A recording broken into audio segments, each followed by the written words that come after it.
gentlemen, thank you for coming to this talk.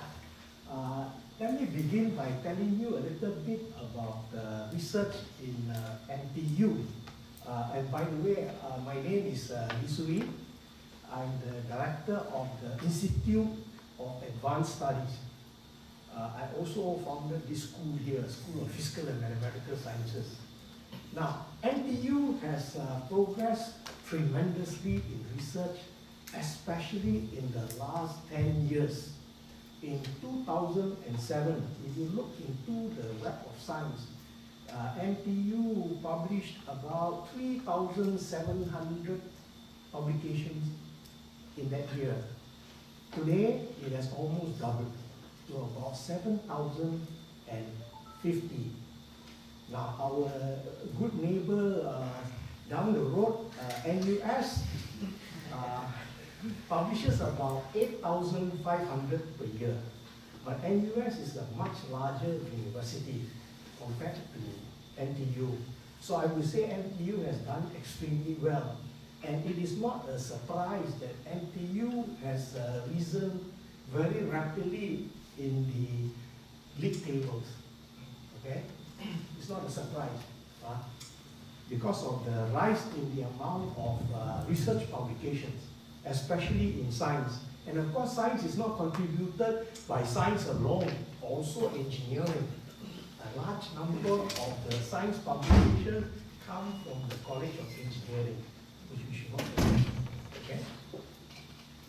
Now, the IAS, because of this large number of publications, you would, any rational thinking would say that, you know, we have quite a large number of good scientists, including engineering scientists in NTU.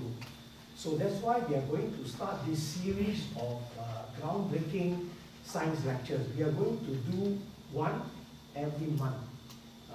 Largely to introduce the so-called well-known researchers from NTU, which we don't sort of glamorize them enough, you know. But they're actually doing very well on the international scale. And also to introduce the kind of groundbreaking science that is happening in NTU. There's a lot of it. And if you look at the Shanghai rankings for 2017, you know, NTU is #1 in the world in nanoscience and nanotechnology. It is not surprising if you go and look into the Web of Science and then you look at the highly cited papers. Many of them are in the area of nanoscience and nanotechnology. NTU also ranks #12 in the, #5 in the world in chemistry. It's not surprising because material science and engineering, chemistry, biological sciences, you know, these people are also producing papers in chemistry, very good quality papers, including those that are coming from Professor Loh Teck Peng's lab. So let me say a little bit about Professor Loh Teck Peng. He comes from a little town, Loh Peng, you know, which is about 100 kilometers north of Singapore. It takes about 2 hours to get there. So he had his education, school education in Loh Peng, and then after he completed his high school, he got a scholarship to go to Japan. And he studied in Japan. He completed his bachelor's and master's degree, largely in chemistry, at Tokyo Institute of Technology. So after he completed his basically an undergraduate education, he got a scholarship to go to Harvard University, Department of Chemistry. And then in 1989, that was the year I think that he went to Harvard. And then after doing his graduate coursework, he chose to work with E.J. Corey. E.J. Corey is of course a giant in organic synthesis.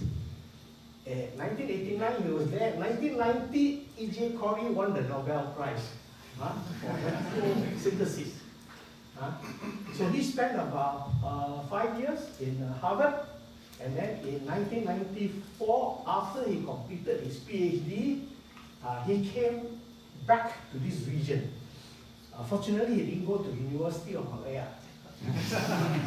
He joined the National University of Singapore, I think in 1994, without doing postdoctoral work.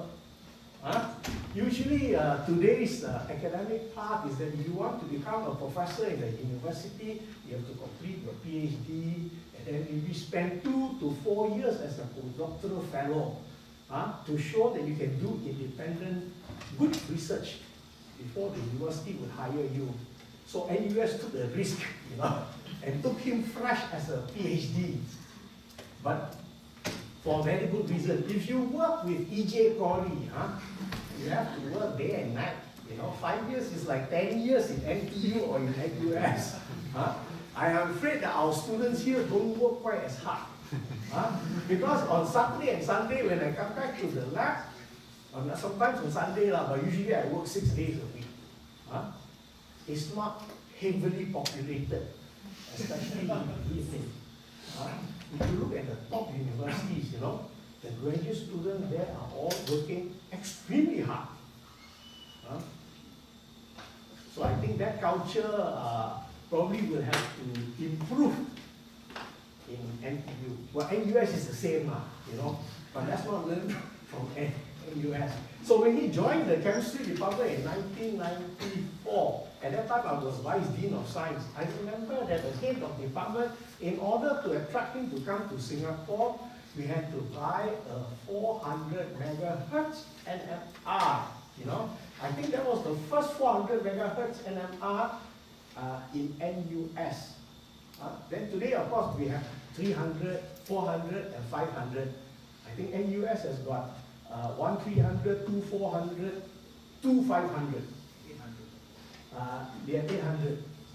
So in NTU, in the chemistry department, if you go there, you will also see a suite of NMR. We also have 300, 400, 500, and the 800 is sitting in School of Biological Sciences. It's like a national facility. All right? So without NMR, there's no point in recruiting Loh Teck Peng. Minimum 400 megahertz. Right? At that time, I think NUS chemistry only had a 300. Not good enough. You cannot publish good papers that way. So in 1994 to 2005, he was at NUS, and then in 2005, he took a big risk. He came with me to NTU, and I started out this School of Physical and Mathematical Sciences. A very big risk. But fortunately, since he joined NTU, his output of research papers proportionally is about the same as that in NUS chemistry. So today he has published about 265 publications. His H index is 56, which places him among the top synthetic organic chemists in Asia Pacific. In 2017, he won the Yoshida Prize, awarded by the International Organic Chemistry Foundation. And then this year, he won the President Science Award, which is the highest science award in Singapore. All right? And then the next prize he will have to aim is the Nobel Prize. Okay, so today, this afternoon, Professor Loh is going to share with us research in green chemistry, water as an agent of change, reaction media, and a super catalyst. Okay.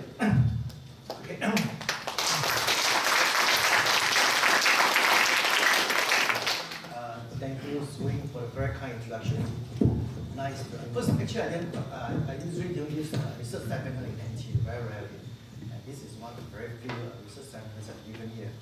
And for the past few years, I've decided not to give research seminar. But with the invitation from Swing, it's very difficult to decline. It's like coming to NTU. So in 2005, I followed him to come here. So I was the first head of the chemistry department here at CBC. Swing was the leader. So he brought a group of mafia from NUS. We have a physics head from NUS. Next we have Ren Ling Sang as the provost, and then Alfred right now is the director of institute right now in materials. He started this. So I still stay here as a professor. So I'm doing research. So still not looking much, doing much on administrative work. So today I'm going to talk to you some research work that we have been doing for the past 20 years since I joined NUS in 1994. So what do we do as organic chemists? Okay, so as organic chemists, we make molecules. Hopefully the molecules can be useful. A lot of times we focus on drugs, pharmaceuticals, designing new molecules that hopefully they are bioactive and finally become drugs. So you can see that, for example, this molecule here, Taxol, we try to make it. It's a very complex molecule, isolated from plants and other type of medicines, even bioimaging materials, agrochemicals, they are mainly organic compounds. Also, you talk about materials, for example, you talk about this material here, which is bulletproof materials, polymers, again, they are organic compounds. Right now, you talk about flexible electronics, again, they are organic compounds. And this is the compound that I worked on for a while in the US, trying to design a new compound to make photochromic sunglasses. They can change color, okay? So it come in, I think right now it's in the market a lot. So in the 1990s, we're trying to find a new one, but unfortunately, we're not able to get a better one than the one in the market. So when I first came back to this region, to NUS, the first thing I asked myself is that what type of research I want to do in Singapore. So I look around and look at the Nobel Prize, and it's very ambitious, okay? And you talk about 1984 in Singapore, as we said, at that time, nobody would apply. I only have one film cover, there's a wooden film cover. I think Chung Hong was one of my first students there, Prof Tan, who's right down the dean. Okay. So basically, I was ambitious. I thought maybe we can do something. And it's good because in Singapore, when you do research at that time, nobody take notice. Okay? No, until when somebody take notice, they realize it's dangerous. That means you are doing okay. Okay? So I look at the Nobel Prize and see what I've done. And one thing I wanted to do is to find out reactions that I can beat any Nobel Prize winning reaction. Very ambitious, okay? So any reactions that you can beat Nobel Prize winning reactions, it should be a good reaction. Okay? So I look around here, you see that a lot of times we're focusing a lot on the way, trying to find a good way to make complex molecules in the 1960s. So there was no good rational strategy until Corey, Sui mentioned, that was my supervisor at Harvard. He came up with this concept called electrosynthetic analysis, thinking backward. And after he came up with this concept, any molecules they can draw on the paper, in principle, you can make it. So right now, all the drug companies, basically, they have to use electrosynthetic analysis when they design, when they try to make molecules, the steps, okay?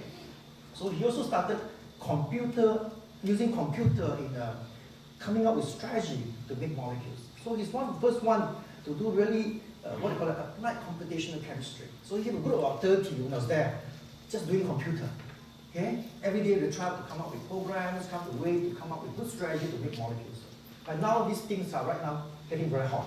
Now we talk about artificial intelligence, they're going to use for organic synthesis.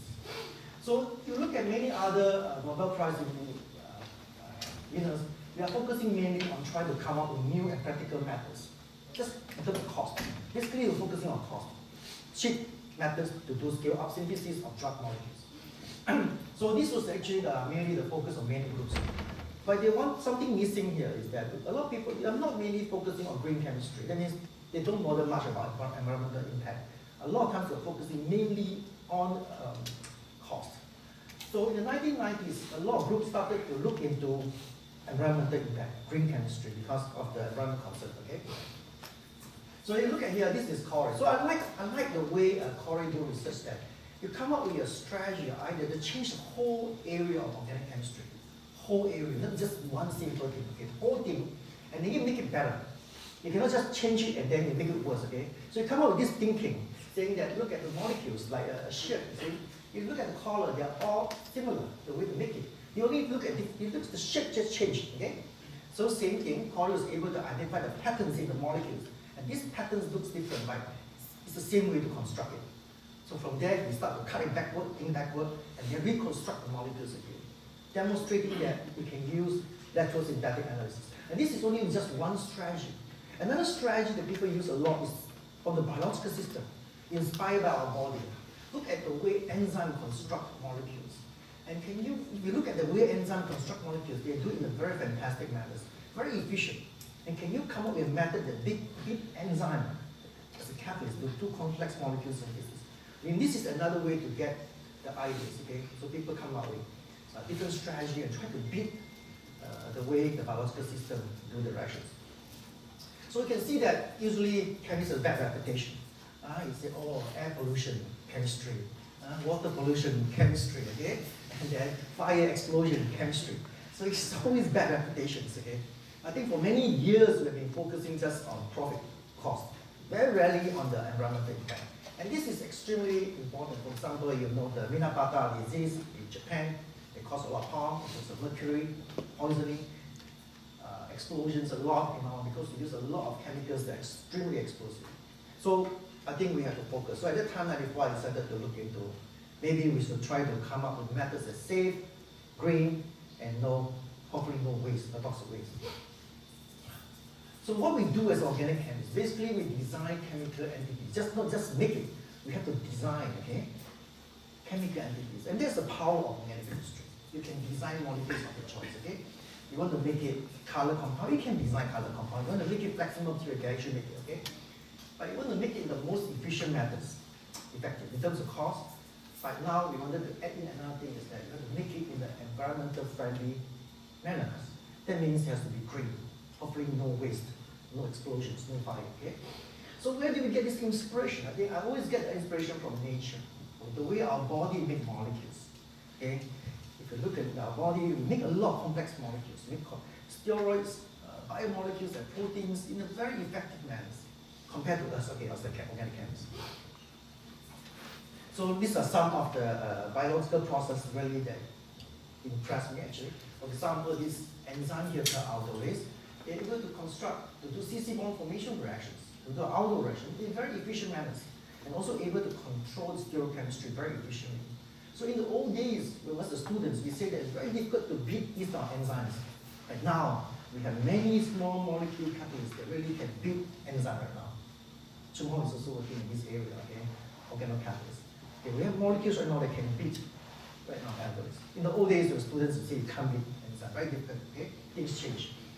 And then there are many, you can see the way enzyme construct molecules. For example, these are complex steroids. Enzyme were able to construct it in a very efficient manner, very efficient. Also, these are our reactions, very tough to do in organic chemistry, changing an methane to methanol. Okay, and it can be done easily in analysis, in bacteria. So this is one reaction that I've been trying to do for the past maybe 20 years. Okay, so we try to mimic this process. Okay, so this is a very powerful enzyme. Okay, scholarly synthase. They can zip up this molecule. Oh, very simple molecule, no ring, only just one epoxide here. You zip up in one step to construct 4 rings here. And you can see that we only construct 1 out of 128 possible isomers. So there are 128 possible isomers. The enzyme only construct 1 out of it. Not only that, just in one step. Okay, and then you can construct maybe tetracyclic, pentacyclic natural products, highly substituted carbon bonds, which are very difficult to construct, for instance. And not to mention that this reaction is done in water. Okay? Our body uses water as a media to do organic transformation. Something that always impressed me when I was a student. Why organic chemists need to use organic solvent? Okay? Which is smelly, flammable, sometimes even toxic. Okay? So I won't go through this talk today. Okay, basically, we mimic this process. We published a lot of papers on that, but we stopped recently. So we found when we find that something is not moving, then we'll stop for a few years and see. Then we reflect on it and hopefully come back again. Okay? So this we actually come up with methods to construct this one quite efficiently and publish some papers, but we still cannot beat enzyme. Okay? And there's one process in enzyme that was very effective is that when they construct these type of reactions, do this reaction here, they were able to do it in the chair-boat chair. Okay, chair-boat chair. When you talk about boat, it's very difficult to translate for organic chemists. Chair is easy. And up to now, there's still no chemists that can do a chair-boat chair part that mimic the enzymatic process up to now. Professor Corey who worked on this project for many, many years and still cannot do it. We tried it for a few years, also failed. Also cannot do it. Okay, it's not easy to give that project to students. When they see that project, they don't want to do. Okay, they usually run away. Especially those in China, even worse, because I have a lot of Chinese students in China. Okay, I have about 100 over students in China right now. When you give that project to them, they know that you cannot publish. Tough. And without publication, they cannot graduate. So they usually very scared of this project. Singapore is still not bad because even with no publication, you can graduate, okay? So that's the good thing about Singapore right now. You can do very sweet projects. Not saying bad things against Singapore. So we're still working on that project. Another reactions that we work a lot is called amino group migration reactions. In our body, enzyme is very powerful. You're able to do some very difficult transformation, changing an alpha amino acid to a beta amino acid using this enzyme called amino mutase. Very powerful enzyme, okay? A group, you see the amino group, then migrate from this red color to the blue color or the blue color to the red color. And that is not easy to be done outside the biological system. Not only that they can migrate this amino group, they also do it in a very specific manner. That means the stereochemistry is precisely preserved, okay? It's also very tough in the chemistry. No report in organic chemistry. So nobody done it outside the biological systems. So our group actually succeeded. I won't go through the detail again. So we came up with a strategy using copper catalyst and oxygen. Not fantastic because we don't want copper, it's a skin toxic. So we're able to migrate this nitrogen from the blue color to red color in 2010. After spending about 3 years working on this project. Later on, we found that we can also replace copper with just iodine. So we can totally remove metal from our reactions. We're able to do this reaction now with iodine to migrate these reactions. So during the process of this, studying the mechanism, okay, we came up with another methods, okay, to do alpha amination reactions. I won't go through all this, I'll just give you a sketch, okay? Yeah, I'll talk about water. I'll come back to water later on. So you look at the way we do organic reactions, okay, as organic chemists. A lot of times we need to use toxic and flammable organic solvent. That's simple because most of the organic compounds dissolve in organic solvent. If you don't dissolve in organic solvent, you cannot do the reactions. It doesn't hit each other. It doesn't react. So it's very hard. You need organic solvents. Okay? But in our body, reactions are done in water. Okay? And that's surprising. Okay? A lot of times we need to do very acid or basic conditions. But in our body, it's done in neutral conditions. Again, very clean neutral conditions. When the reaction doesn't go, as a chemist, students, they just reflux it. Okay? It doesn't go, we add in things again. Okay? But in our body, the reaction is done at our body temperature. We don't do reflux. Okay? We don't cook things at the body. We just do it as things at the body temperature. Okay? Basically. A lot of times in our body, we don't use matter. Sometimes we use matter, but a lot of times we use metals. Okay? So it's very difficult to do matter-free reactions. A lot of times we use matter to catalyze reactions, to replace enzymes as a catalyst. We have problem with selectivity. So enzyme do reactions very effective. It's just 100% selectivity.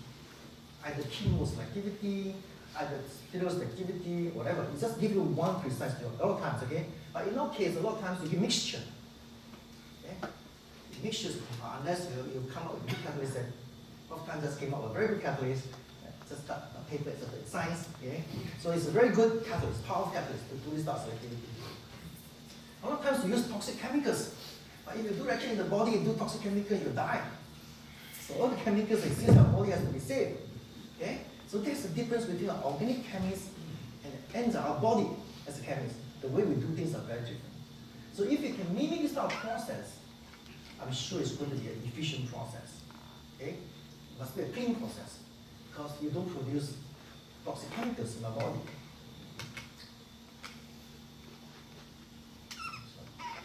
So water. So I'm interested to focus on water.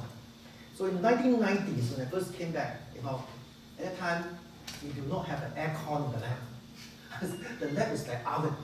The oven is about. So I came from a place which we work in aircon. In Japan also aircon, in the US also aircon. But when I came back, all the professors said, don't work in aircon. Organic chemistry is very dangerous.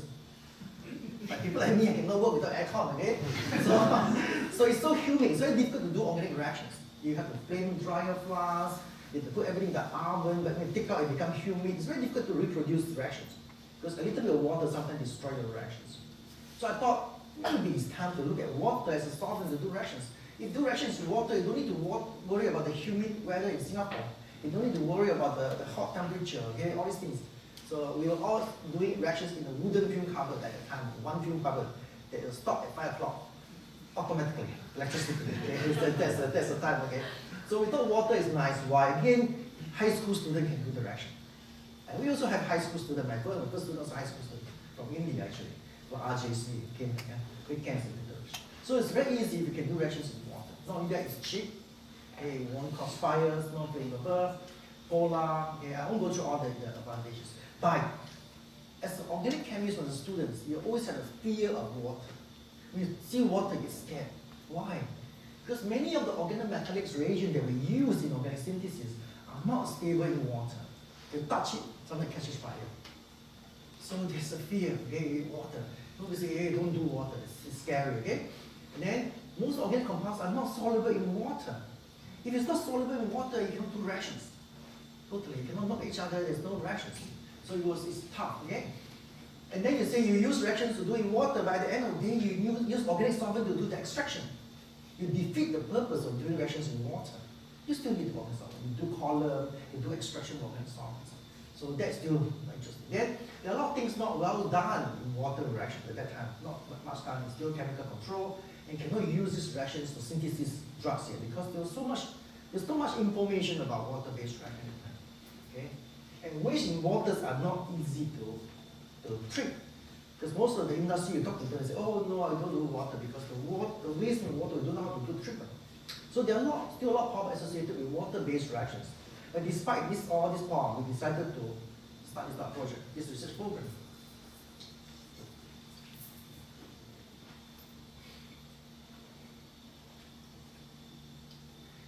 So the Nobel Prize winning reactions that I mentioned here, we look at the first reaction, that's Grignard reactions. Grignard reactions are very powerful reactions.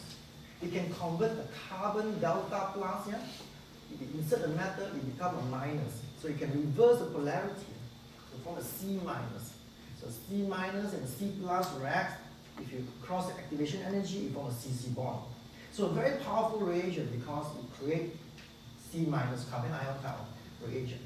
And with that, you can react with a lot of electrophiles to form CE bond, okay? But the problem is that this Grignard reagent is a Nobel Prize winning reagent, okay? But it's extremely sensitive to water. So the first thing we ask is that can we beat this reagent, come up with a better reagent that can work in water, but behave like Grignard? Very easy to make, that's one thing. It's powerful because it's very easy to make. Whether this carbon is sp3, sp2, sp, just insert it, we revert the polarity from plus to minus. Very easy to do. So we thought, can we come up with a method? So we go through literature. At that time, very difficult to do your own research. What you do is you try to copy some research first to start off, okay? So we decided to look into methods, different methods, and see what are methods can do reactions in water. So we found that these three methods is known: tin, zinc, and indium. We have done it, okay? We are not the discoverer of these things. Tin, I'm very scared of tin. Carbon tin compounds are extremely toxic. Okay, when I smell it, I get headache, okay? So I decided not to use tin. Tin is out. Zinc, not bad. It's still cheap at that time, okay? Cheap. But a lot of people study on it. There's a lot of limitations. So I decided to look into indium. And there was very little work on the indium. Okay? So actually I was very lucky at that time because I was so poor at the time that I have no money to buy chemicals. So I went to the chemical store. You know, a lot of time I went to chemicals to search for like trash can, you know. A lot of old professors retired, they threw all their things inside the chemical store. So I searched around. I found a big bottle of indium powder. And that changed my life, okay? The indium powder was actually left behind by an inorganic professor. So retired. So I took that big bottle of indium powder and said, this is the one that will save my life. My candle depends on this bottle of indium. That's true. Okay? So with indium powder, people have found that it's very easy to react and insert into C bromide to form this C indium bond. So you reverse the polarity from delta plus to delta minus and use the reagent. You can do it in water. Okay? People have found out. So when I saw this paper, I was very impressed at that time. That paper was a different paper, not this paper. Okay? So we decided to go into this area. We did a lot of studies to make sure that these reactions, we studied all the scopes, the limitations, all the stereochemical outcome, everything. So that right now people can use these reactions to do synthesis. And also very happy recently, this month, Professor E.J. Corey published a paper on indium chemistry. So my supervisor started to do something that I was doing in the 1990s and 2000s. So, but he published in Jack's, okay? Just came out this paper, just came out. So anyway, we published a lot. We did we actually summarized all our works in the chemical review, 900 publications. Spent 2 years writing. Usually I don't write review article. I think I'll write review article when I retire. Okay, but somebody invited me, and I promised. I spent about 2 years 900 publications. Finally, we summarize all our work plus other people's work.